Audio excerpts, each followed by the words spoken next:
Hello everyone and welcome back to our channel once again. Video topic వచ్చేసి ఏంటి అంటే skill పేపర్‌లో ఒకటైన థర్డ్ సెమిస్టర్‌లో మనకి ప్రాజెక్ట్ మేనేజ్‌మెంట్ పేపర్ ఉంటుంది. సో, దీనికి సంబంధించిన ఒక ఇంపార్టెంట్ క్వెషన్స్ అనేది ఈ వీడియోలో చూద్దాం. అండ్ దానికన్నా ముందొచ్చేసి మోస్ట్ ఆఫ్ మెంబర్స్ ఏంటి అంటే మన ఛానల్‌లో వీడియోస్ చూస్తున్నారు అండ్ లైక్ చేయకుండా వెళ్ళిపోతున్నారు.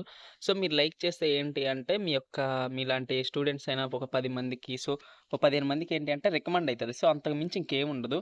అండ్ వీడియోలోకి వెళ్తే ఏంటి అంటే యూనిట్ 1లో మనకి టోటల్ 10 క్వెషన్స్ ఉంటాయి మీరు చూసుకుంటే.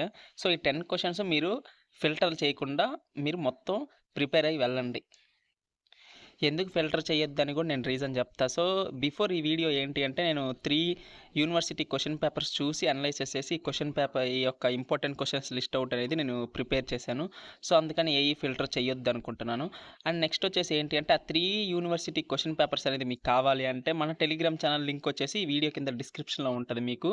సో, దానిలో మీరు ఆ లింక్ త్రూ మీరు మన ఛానల్‌లోకి వస్తే ఏంటి అంటే అందులో మీకు ఈ యూనివర్సిటీ క్వెషన్ పేపర్స్ ఉంటాయి. సో, మీరు డౌన్‌లోడ్ చేయొచ్చు. మీ ప్రిపరేషన్ అప్పుడు ఎంతో కొంత ఏంటంటే మీకు యూజ్ ఉంటుంది.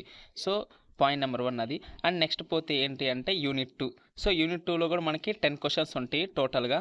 సో, ఈ యొక్క క్వెషన్స్ మీరు ప్రిపేర్ అయ్యే టైంలో ఏంటి అంటే మీ కాడ మెటీరియల్ లేకపోయినా పీడిఎఫ్స్ అటువంటి ఏమి లేకపోయినా జస్ట్ మీరేంటి అంటే మీ కాడ చాట్‌జీపీటీ ఆర్ జెమినీ ఏఐ ఉంటే చాలు మీకు. సో, బిఫోర్ ఎగ్జామ్ 1 ½ డే ఉన్నప్పటికీ మీరు ప్రిపేర్ అయినా గానీ మీకు సరిపోతుంది. ఎందుకంటే మీరు రిమైనింగ్ టైమ్ అంతా మీరేంటంటే కోర్ సబ్జెక్ట్స్ మీద పెడితే మీకేంటి అంటే మీ జీపీఏ అనేది కొంత పెరిగే ఛాన్సెస్ ఉంటాయి. 50 మార్క్స్ ఏంటి అంటే మీరు జస్ట్ అటెంప్ట్ ఇస్తే చాలు మీకు.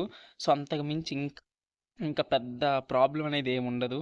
సో, ఆ పాయింట్ అనేది మీరు గుర్తుపెట్టుకోండి. సో, నెక్స్ట్ వచ్చేసి ఏంటి అంటే థర్డ్ యూనిట్. సో, థర్డ్ యూనిట్‌లో 10 క్వెషన్స్. ఓవరాల్‌గా ఈ వీడియోలో మొత్తం ఏంటి అంటే మీకు 30 క్వెషన్స్ ఉంటాయి. ఈ 30 క్వెషన్స్ మీరు చదువుతానికి అంత టఫ్ అయితే మీకు ఉండదు. సో, మీరేం చేస్తారంటే సింపుల్ ఏంటి అంటే చాట్‌జీపీటీలో క్వెషన్ ఎంటర్ చేసి సింపుల్ డెఫినిషన్స్ కావాలని ఎంటర్ చేస్తే మీకు ఏంటి అంటే ఈజీగా ఒక 10-11 డెఫినిషన్స్ వస్తాయి. అవి మీరు ప్రిపేర్ అయితే సరిపోతుంది. సమ్‌టైమ్స్ ఏంటి అంటే మీరు క్వెషన్ పేపర్ చూస్తే 10 క్వెషన్స్ 10 ఐ మీన్ 10 క్వెషన్స్ ఉంటాయి చూసారా? లాంగ్ ఆన్సర్స్ ఏంటి అంటే మీకు షార్ట్ ఆన్సర్స్‌గా కనిపిస్తాయి. సో, అలాంటప్పుడు మీరేంటి అంటే సింపుల్ మీరు నేర్చుకున్న 10 డెఫినిషన్ సైడ్ హెడ్డింగ్స్ ఉంటాయి చూసారా? సైడ్ హెడ్డింగ్స్ అనేది అట్‌లీస్ట్ 6 సైడ్ హెడ్డింగ్స్ 1 ½ పేపర్ రాస్తే సరిపోతుంది. 1 ½ కాదు, జస్ట్ ఒక పేపర్ మొత్తం రాస్తే టోటల్ ఒక పేపర్ ఫ్రంట్ సైడ్ రాసుకుంటే మీకు సరిపోతుంది. సో, మీకు 5 మార్క్స్ అనేది ఈజీగా పడుతది. సో, నెక్స్ట్ ఏంటి అంటే సమ్‌టైమ్స్ 5 మార్క్స్ క్వెషన్స్ కూడా మనకి 10కి అడగొచ్చు. ఆ టైంలో మీరేంటి అంటే మీరు కంగారు పడలేదు. ఆ యూనిట్‌లో మెయిన్ క్వెషన్స్ ఉంటాయి. లైక్ ఇప్పుడు ప్రాజెక్ట్ ప్లానింగ్ ఉంది. సో, ప్రాజెక్ట్ ప్లానింగ్‌కి సంబంధించిన 5 మార్క్స్ క్వెషన్ ఉంటది. అలానే 10 మార్క్స్ ఉంటది. సో, మీరు 10 మార్క్స్‌లో ఒక క్వెషన్ ఏదో సింపుల్‌గా మీరు 5 మార్క్స్ క్వెషన్ చదివారు. సో, ఆ 5 మార్క్స్ మ్యాటర్ రాసి అండ్ ఏదో ఇంకా అదర్ క్వెషన్స్ కొద్దిగా రిలేటెడ్‌గా ఉన్న సైడ్ హెడ్డింగ్స్ మీరు రాసారనుకోండి. సో, మీకు మార్క్స్ అనేది వేస్తారు.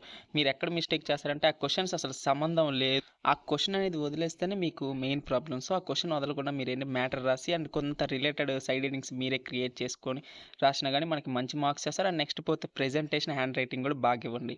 సో, అండ్ ఈ వీడియో మీకు యూజ్‌ఫుల్ అనిపిస్తే మాత్రం ఖచ్చితంగా లైక్ చేయండి. అండ్ మన ఛానల్‌కి సబ్స్క్రైబ్ చేసుకోండి. సో, సబ్స్క్రైబ్ చేసుకొని బెల్ ఐకాన్ ఆల్‌లో పెట్టుకుంటే ఎగ్జామ్స్ టైమ్‌లో ఇలాంటి అప్డేట్స్ అనేది మా ద్వారా మీకు వస్తుంటాయి మీకు నోటిఫికేషన్‌లో.